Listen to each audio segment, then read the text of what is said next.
A black man just gave a white cop a push. The next second, he was shot down by the officer.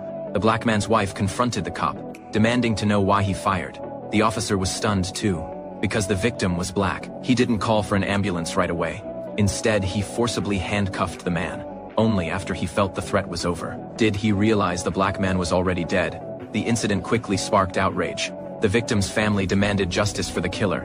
But tensions between whites and blacks had been simmering for ages. Plus, the cop was the son of a high-ranking official. They conspired with the officers on duty that day, claiming the black man pulled a gun first, so the shooting was justified. In the end, the officer walked free, seeing his shameless attitude. The victim's brother was furious. He was willing to risk his life to avenge his brother. When many white cops learned their colleague had been killed, they started harassing black people everywhere.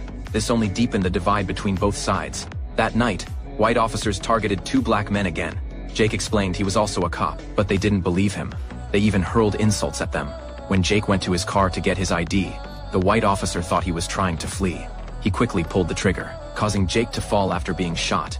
Then Jake started firing back. One white officer was hit. Both were rushed to the hospital for emergency treatment. Jake was lucky to survive, but the white officer died from a shot to the heart. The dead officer's father raised hell at the police station, causing white cops to turn against their black colleagues too. Fortunately, the chief was a man of integrity. He didn't use racial bias to protect the white officer.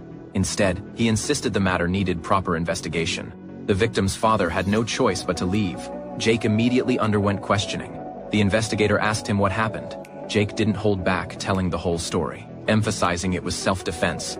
But when the other white officer was questioned, he deliberately twisted the truth. He lied, saying Jake never identified himself as a cop and had threatened them with his gun, so his partner had no choice but to shoot back.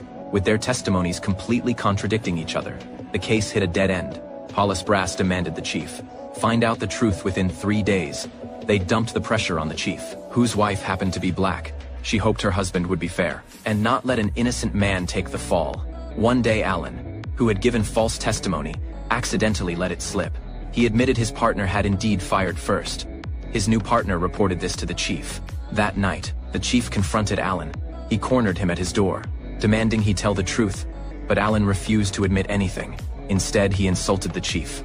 The chief pinned him against the wall and told him he had all the evidence. Allen finally came clean. The chief played the recording for his superiors. After hearing the truth, they agreed Jake had acted in self-defense, and so Jake was finally set free.